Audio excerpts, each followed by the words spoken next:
Prime Minister Narendra Modi has said the India-US friendship would be an integral part of India's development journey for the next 25 years.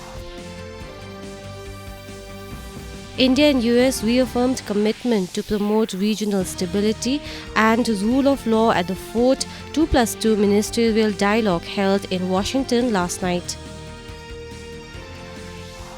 Union Health Minister Dr. Mansukh Mandavia has directed officials to boost ongoing monitoring and surveillance of new COVID-19 variants and cases.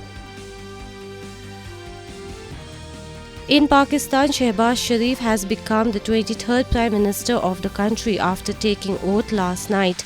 Earlier, Parliament elected the opposition's joint candidate Sharif as the country's new Prime Minister.